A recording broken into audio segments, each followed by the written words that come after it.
In order to work in Google Drive, you are going to need a Google account. Now, a Google account is not necessarily a Gmail account, but a Gmail account will always create you a Google account.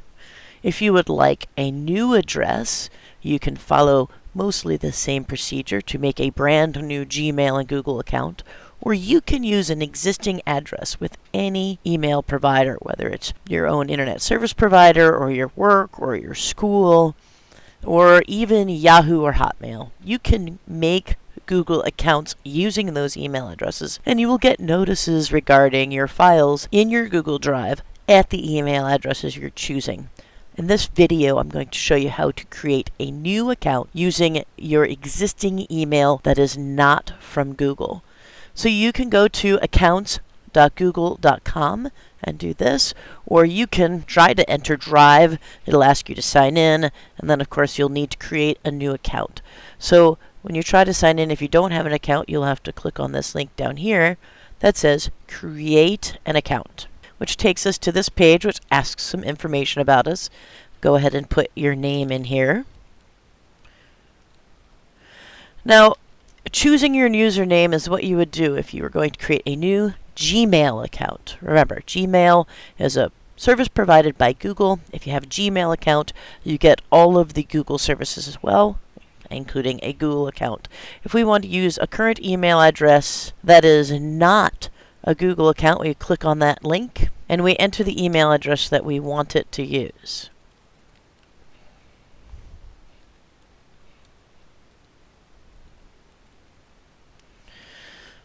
Then you will create a new password. It has to be a good, strong password. Enter your birthday.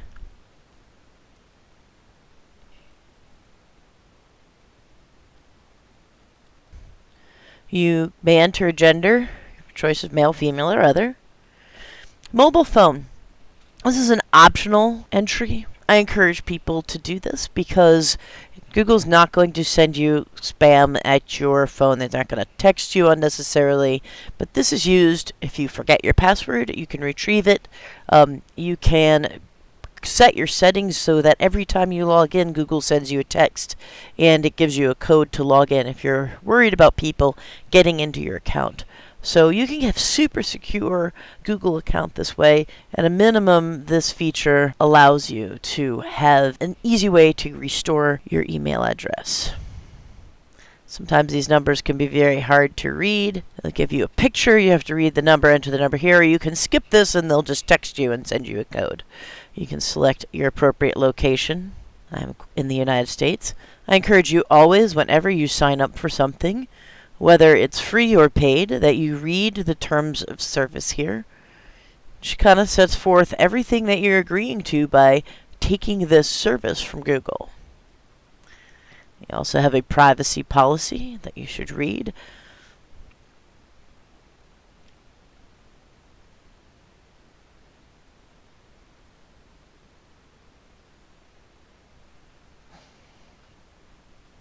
You'll need to check the box to agree to that.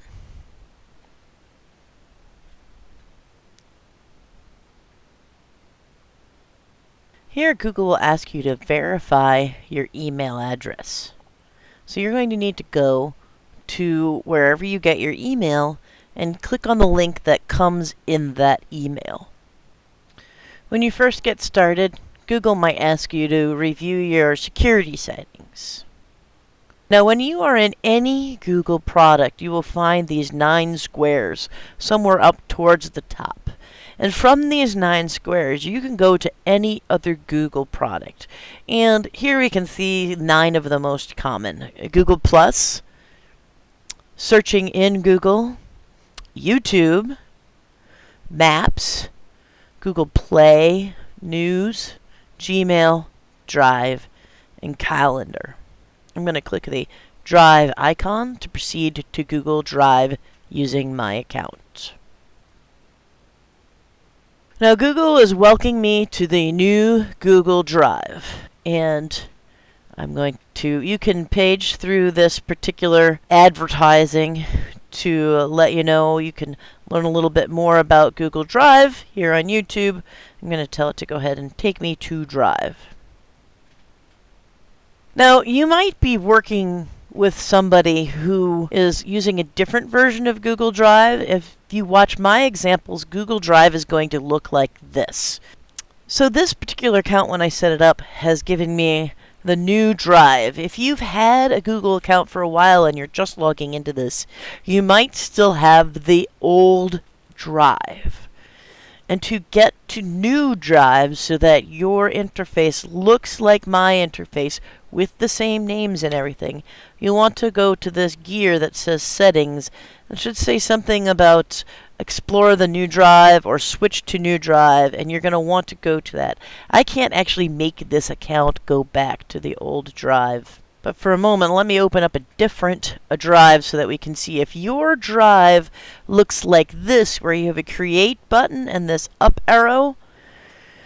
Create, when we click it, allows us to create a document, a presentation, a spreadsheet, a form, a drawing, and work with maps. Also create a folder. And if we want to upload something, we would click on this upload arrow and we could upload files or folders from our computer. And we also in this menu see the word shared with me. Let me go back to our current one where we have a new button, and then under new button we can start a folder, upload files, Google Docs, Google Sheets, Google Slides, Google Forms, Google Drawings, and Google My Maps. So there's a little bit of change in the verbiage here as to what they're calling their products, such as, we don't have presentations, we have Google Slides, and that file upload falls under the new button. Also in this area here, instead of shared with me, we have incoming. So if your Google Drive doesn't look like this, you'll want to go to the little gear button over here and tell it to switch to the new Drive. One other thing here under Settings is this opportunity to download Drive. Downloading Drive gives you the Drive program on the computer or device that you're using. If you are on a computer that is always connected to the internet, there's not a lot of reason to chew up storage space on your personal computer when you can just be on the internet and access the same files. I mostly download Drive on devices that will sometimes be offline where I need to be able to access my files. And by doing that, there are always certain files, not necessarily all of my files, that I need to access when I'm offline. And so I will set those particular files to synchronize, or sync, as we might say today. When I use those files offline, as soon as that device comes back online, whether I'm connected back to the wireless internet at my home or work, or whether I'm on my phone and I have signal again, or I've come off of an airplane and can turn the signal back on, at that time, any changes I have made on my device will be synchronized with the files on the web, and those web files will be the most current files. So that's an overview of how to create a new drive and what your drive is going to look like when you get here. Please be sure to check out future videos on how to use Drive and use the various programs within Drive.